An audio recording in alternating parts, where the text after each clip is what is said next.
to know. Want to know, baby? Let's go. Week 2. Birds are 1-0. Go Birds. How you feeling, buddy? Feeling good. All right.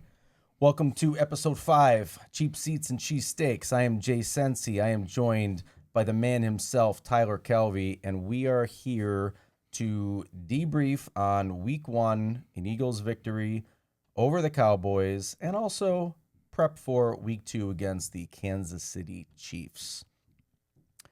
We were at the game, banner night. Yeah, so let's recap the day. Drive down from sunny Scranton to sunny Philadelphia for most of it.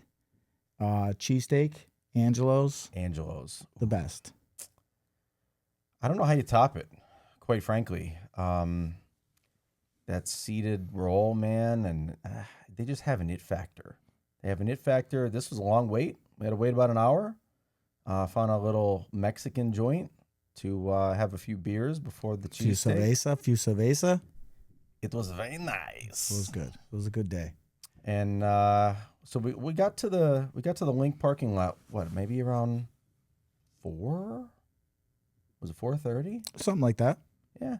You know, with the traffic situation, I thought it was going to be worse. They were talking about pandemonium with SEPTA shutting down, but we got right in, found some other Birds fans to shoot the shit with for a bit, and started to make our way into the stadium. Wanted to get in quite early with the banner drop ceremony. Also had some weather moving in that made it kind of an interesting night. Yeah, it was beautiful, sunny, and then the clouds came in. Right around kickoff too. Just like the Falcons game. Remember, we were at the banner game in 2018, opening night against the Falcons. That day was a little bit different. It was about 150 degrees on the blacktop prior to the game, and also a thunderstorm that delayed the game. That was before the game, though, before right? The game, yeah. It started late. It wasn't in the middle of the game. Yep. But very reminiscent of that night in terms of the thunderstorm, the rain delay, an Eagles win, and a brand new banner in the rafters. That was quite nice to see. Yeah, I have to say that was probably the weirdest game I've ever attended. In person, yeah. It was just weird. First, obviously the Jalen Carter situation. Crazy. Yeah, spits on Dak. That you don't expect. Then Dallas scores. Then we score. Then they score. Then we score. Then we score. And then we get a field goal. So for us to start the game off 3 straight touchdowns, that was weird because we went. We don't do that. We went 10 weeks last year without scoring a touchdown in the first quarter. Right. So that was a weird occurrence. And then the rain delay, I felt after the rain delay, the whole stadium, everything was just flat. Everything was flat. The players were flat. I mean, there were 3 points scored in the second half. Yeah. I mean, I think I saw a report. Some of the Cowboys players were out looking for food in the stadium. Did you see that? No. I think it was Trayvon Diggs, took his uniform off. He had his pads off, and he was walking around looking for food during the rain delay. So, I mean, you got to think when you're a player, though, you get so amped up. The adrenaline's going. You got, 60 minutes of play. Takes about 3 hours to finish a game generally. But to stop midway and try to get back in it, I mean, I think we've seen is hard for a lot of teams. Yeah, and I mean, it was so intense early. That's why it was so weird, because it was so intense that Jalen Carter gets kicked out before the first snap. Chippy, pushing, shoving, shit-talking, taunting, big hits. And to me, it sucked at rain delay because we got that fumble. I felt like the stadium was at its peak. We were fired up the whole time, but we were waiting for a defensive stop. We were waiting for a defensive big play. We got a big hit from Blankenship, flag, on a 3rd and forever for them. They should have been kicking a field goal. Come back the next play, strip the ball. Jai Campbell, what a game! Oh yeah.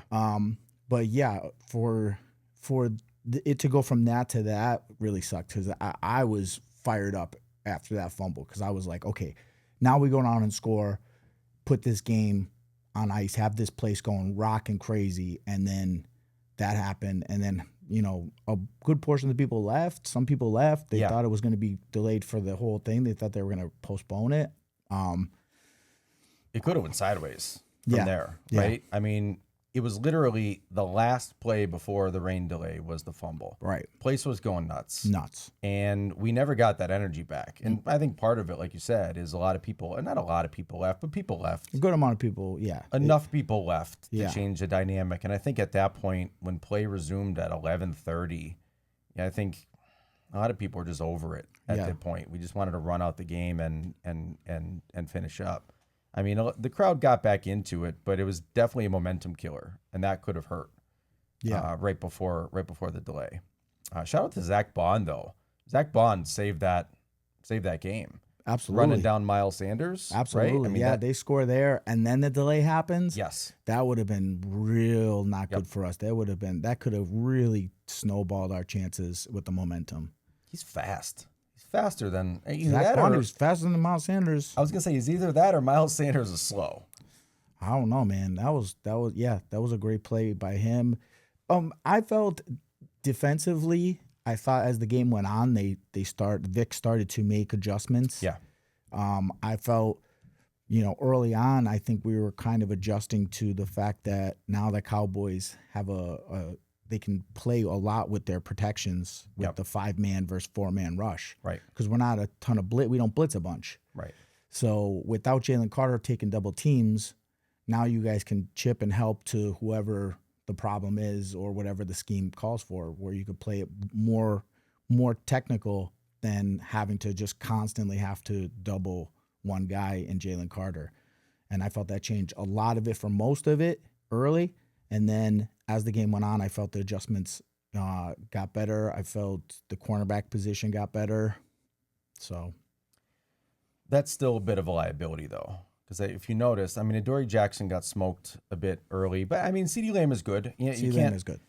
I think a lot of cornerbacks would struggle in that position, so I can't really put it all on Jackson, but he struggled. I think when Bennett came in, he showed maybe a little bit more of athleticism than Jackson, and then Jackson came back in, and I think that by that time, Vic had made some adjustments. CD had some drops. I think we lucked out a little bit on the drops because he usually catches those balls. But I think that CB2 is still a bit of a liability. I'm not as concerned about it this coming week, given that Kansas City's got 2 of their top receivers out. Helps us for sure, but I think in the long run, I would like to feel a little bit better about that cornerback 2 position. Absolutely. That is the most glaring right now, but also it's week 1.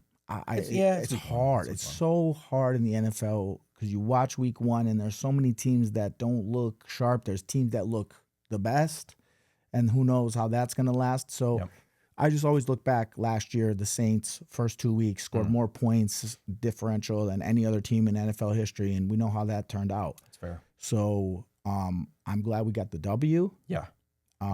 Definitely things need to get tightened up on the defensive side, but also without Jalen Carter, winning a game without Jalen Carter for the entirety of it, that says a lot about the resilience of this team.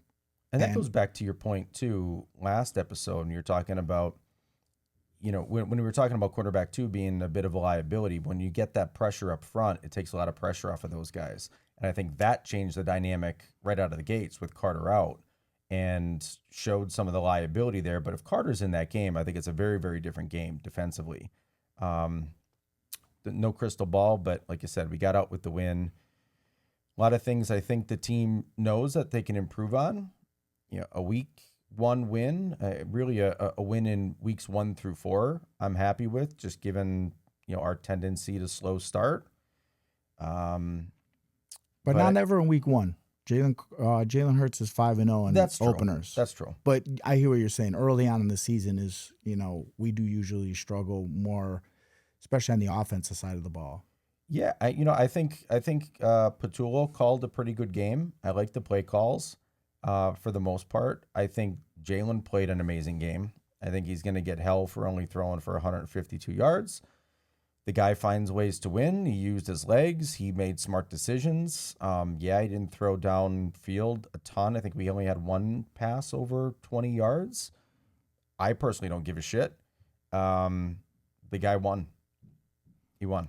And that's all I'm going to say about it. And I think a game like that is really Jalen Hurts' like his calling bread and card. Butter. Yeah. That it like close games because when he gets into the flow of the game, you'll notice like if he does throw an interception, knock on wood, but when he does, it's usually earlier in the game. Mm-hmm.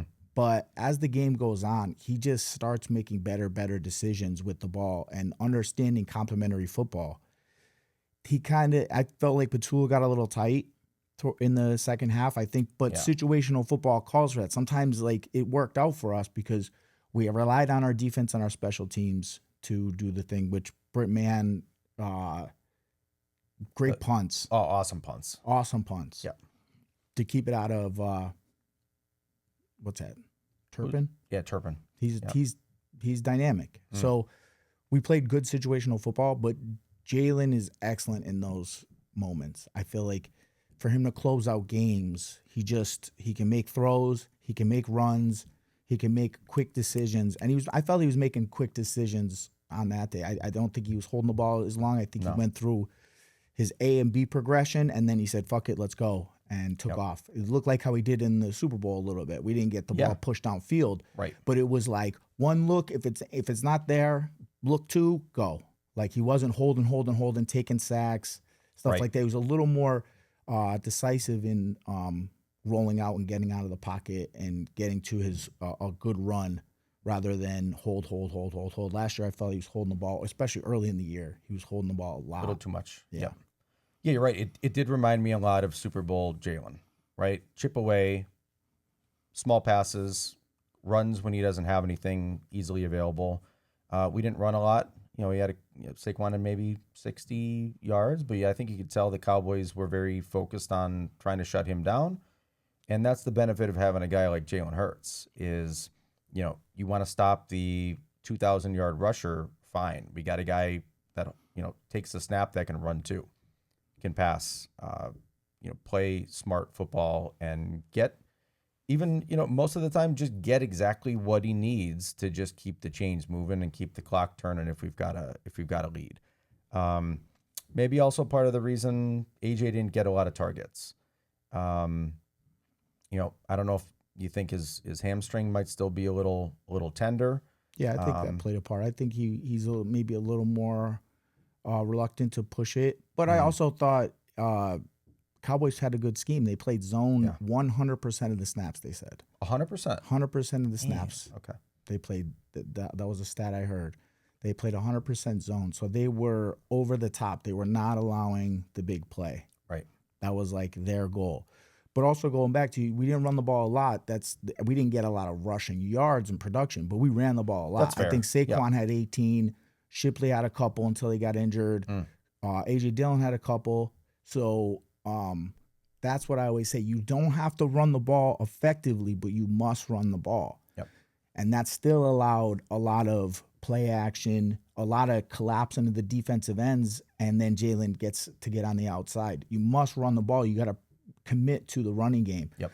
Also, hats off to our defense, which allows us to still run the ball late in the game. And I felt last year that was a strength of ours. Our defense was always so reliable that Saquon was able to bust him in the fourth. But if you're down 2 touchdowns, you can't be handing the ball off. No. So our defense is always keeping us in the game. And our defense, complementary football, they do enough to get us to win. We do enough to get us to win. Sometimes we run to the table. The good teams are, listen, defense, we need one stop. Hold them to a field goal. We need that. And they do that. And then they're like, listen, all we need is a first down from you guys. 2 first downs, and we win this game. Yep. So I like it. I mean, I don't love it, but I like it. I'm happy. The 1-0, better than 0-1. You called it, though. Because we went to that game, it was tight.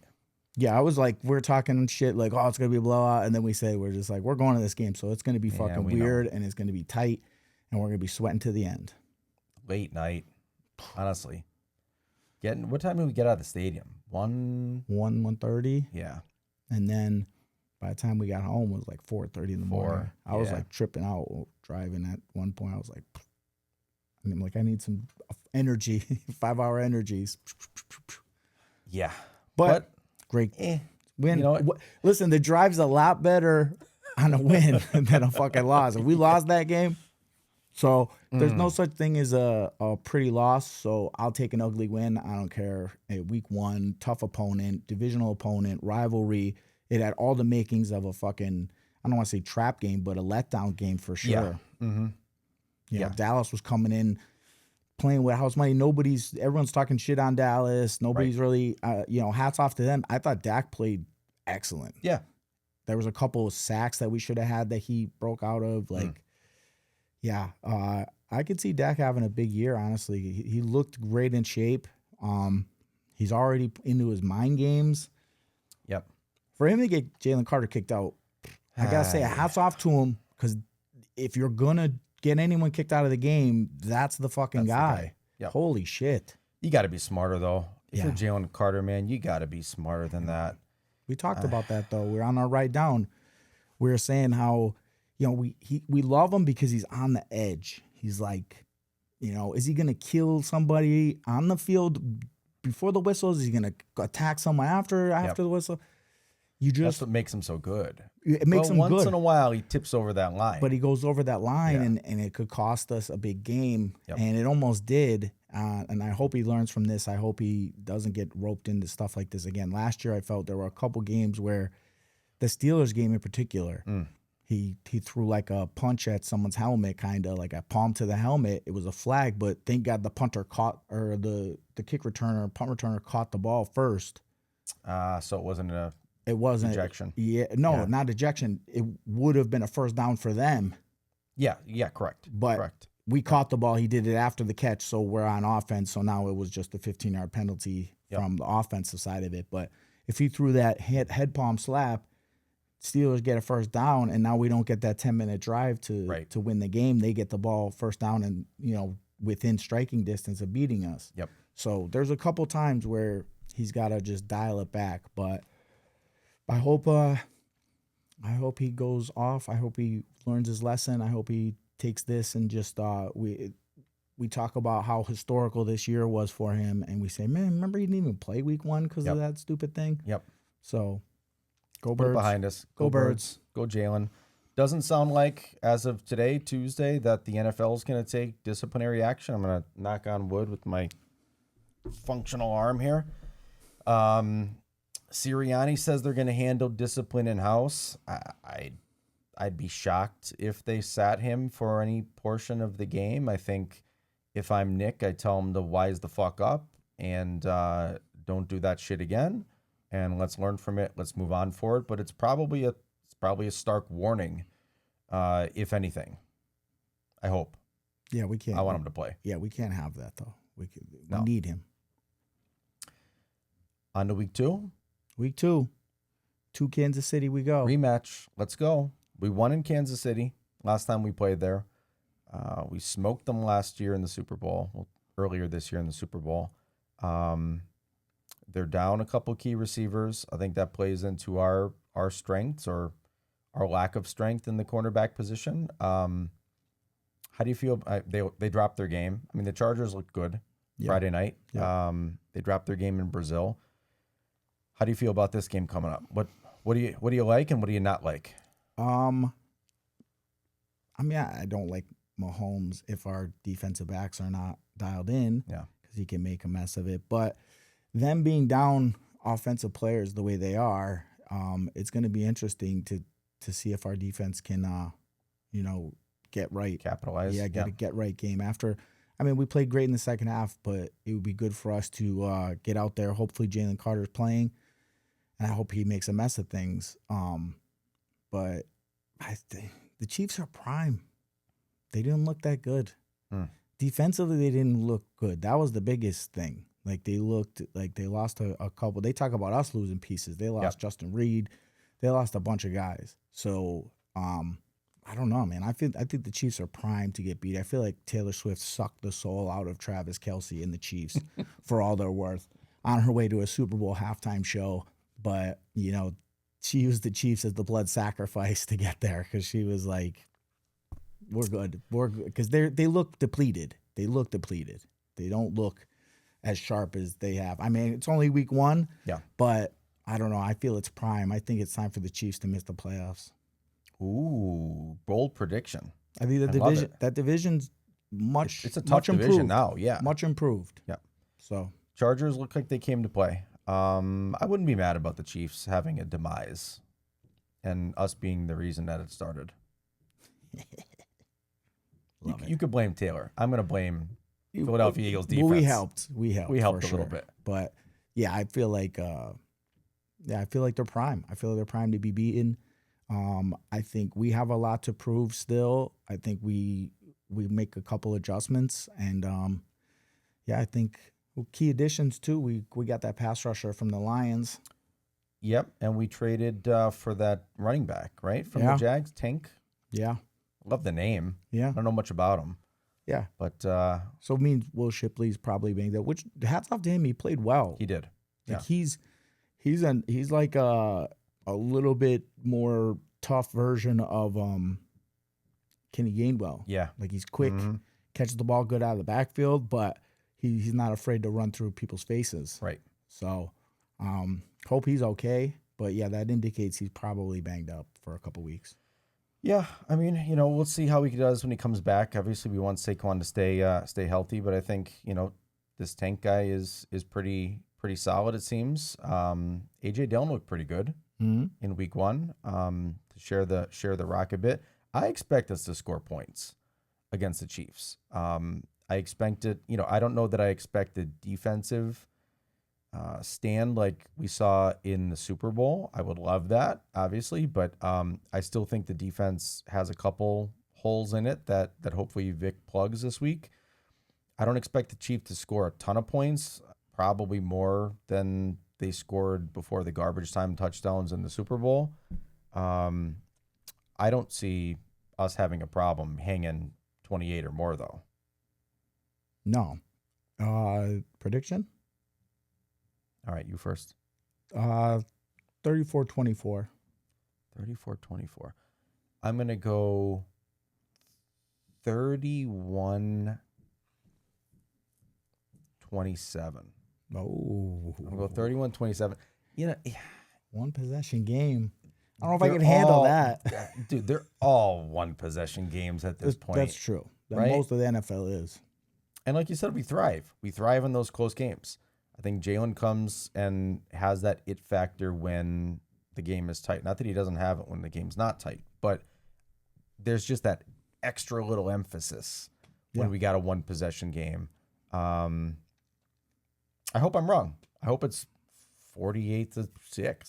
Yeah, I love it. Or 40-6. But as worried as I was about this game a couple weeks ago, I think we're much better than what we showed, and I think the Chiefs are probably a little worse than what they showed. Yep. At this point, but we'll see. I mean, that's why they played the game. Yeah, I'm ready.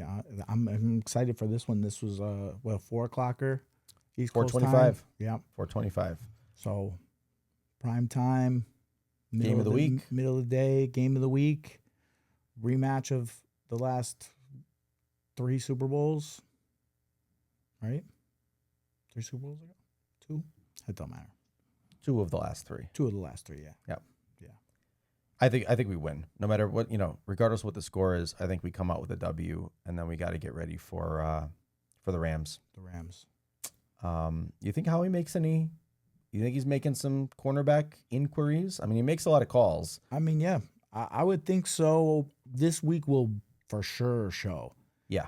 If we struggle against their backup 3rd or 4th receivers, yeah, these guys are toast. Then we need to figure some stuff out, because I watched a little bit of like coach tape, and Adoree Jackson got better and the cornerback position got better as the game went on, but everybody else was covering. Yep. They were just like, all right, whoever Adoree's on, we're gonna attack. Yep. Because everybody else was locked up for the most part. So they gotta get that right. Yeah, they gotta right that wrong. So Vic says he's starting. Okay. As of this morning, Vic says Adoree's the starter. I like confidence in your player. I mean, 1 week don't make or break people. You know, it's a long season, but this will tell a lot of how, do we hit the panic button on the cornerback 2 position or not? I got to be honest. I got kind of some Byron Maxwell vibes watching that game with the Dory. Okay. With that said, right, we're done with the Chiefs. Fuck the Chiefs. Mount Rushmore of like terrible picks that the Eagles have gotten throughout the years. Oh, boy. Or we're going to need more than 4, buddy. Like trades, yeah. We're going to need trades or drafts? No, we'll go trades. Trades? Yeah, like, oh, man, this guy's going to be huge for us. And just nothing. I mean, right off the bat, I got Nnamdi Asomugha and 1 Byron Maxwell. And 2, for sure. Vince Young. Oh, the dream team. Vince Young. He was part of all that. That fucking guy cursed us with that dream team. Yeah, that was bad. Talk. Was he a trade though, or was he a free agent signing? Yeah, free agent. Yeah. But well, so was Nnamdi. Yeah, Nnamdi an ad. That's what I'm saying. Like guys, we go and we go get. We went and got. Yeah. DeMarco Murray. Oh yeah, he did nothing. That's crazy. Everybody was so hyped, and he had such a great year in Dallas. Yeah, like the year before in Dallas. Yeah, like the year before, he was like DeMarco 1,800 Murray. yards. Forgot about DeMarco. He's easy to forget that he was an Eagle. That 1 year. Yeah, and we gave him a huge contract. Yep. I don't know how he got away with that and still didn't completely ruin our franchise. Yeah, like that's crazy. Bad. That was bad. How about while we're on the topic, let's go to the draft picks. 4 worst. I can't even think of the guy's name, but the guard he was like a 30-year-old guard. He was a firefighter. Oh, Danny Watkins. Yeah. Yeah. I try and forget that. But yeah, he was a 30-year-old rookie or 29-year-old rookie. I don't even know how that happens. Yeah, that was Danny Watkins. Never really played it down for us. Jalen Reagor, big time. Yeah, I mean, but it kind of set the. Like we said, if we got Jay Jetta, Hurts or Wentz would still be our starter, or we'd be just getting off of him. Yeah, we probably wouldn't have ended up with AJ. No, right? No, because we would have been okay in that department. Mm-hmm. I think we would have won enough games to where we wouldn't have got a huge, draft pick to kind of change our fortunes. I think Jay Jetta makes a lot of quarterbacks look a lot better. Yep. So I think Wentz, with his talent, I think he could have had a mediocre next couple of years, and then we'd miss out on Jalen Hurts. So for sure. Thank you, Reagor. And then my least favorite, I can't even think of Kevin Kolb. Oh, Kevin Kolb. Well, he wasn't a first rounder, though. No, what was but he, second rounder, though. You draft a quarterback in the second round, like that's just like oh shit, we were gonna get him, but we're drafting too high, but we came back. He's there. We're taking him. And he was supposed to be the guy. I'll never forget that pick, though, because we used to go to the Link when the Link had parties for draft day. Yeah. And would they do first and second round or first 3 rounds the first day? It wasn't just the first round. No. They would do the first couple of rounds together. And Andy Reid, I remember 2 or 3 times we went there for these parties, and we stayed there all day, and it was hot as balls. And then Andy would trade out of the first round. So we left. I think that was a year we did that. Yeah, because we left. To get Kevin Kolb.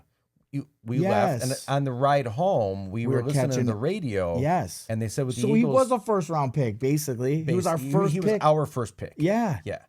And we're like, who the fuck is Kevin Kolb? Grew up a Cowboys fan in Houston. He had a Texas accent. He could not be our starter. I never wish for anybody to get hurt, but when he went down in that throwback jersey game and Mike Vick came in. Oh, what a blessing. I will forever love Michael Vick. 2 players I will forever love. Ed Reed. Yep. Because they put Kevin Kolb in for McNabb. I think the year we went to the NFC Championship, we finished like with a tie. We were like that's right 9-7-1 or we played the Cardinals. 9-1. What's that? The year we played the Cardinals? Yes. Yeah. Kevin Kolb came in for McNabb, drove us right down the field inside the red zone, throws a 108-yard pick to Ed Reed, and then we pulled him, and then we were like, all right, we're going with McNabb the rest of the way, and we end up winning a bunch of games. Yep. They wanted to give the Kevin Colbert. If he went down there, drove and scored a touchdown there, he would have been the starter from there on out. No. That was a Kelly Green game too, wasn't it?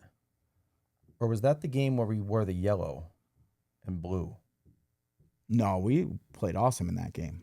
We played the Lions. That was a McNabb game. That was a McNabb. Westbrook went off. But the game that Kevin Cobb went down and Vic came in. That was a Kelly Green, right? Yeah, that was like the 60s green version. Right. Yeah, the old first Eagles green. Yeah. But yeah. So is that 3 or 4? That's 3, 4. But I got to be honest. I think at that point we just ended at Kevin Cobb. Yeah. I don't know how you top that. Unless you have a good fourth. I mean, Mike Mamula is a kind of a classic one. Yeah. He was a bust. Yeah. But Arcega-Whiteside.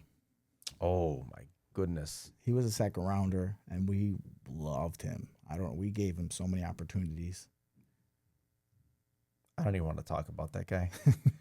Honestly, I couldn't believe the pick. I couldn't believe the pick. And then I couldn't believe we let him hang around so long.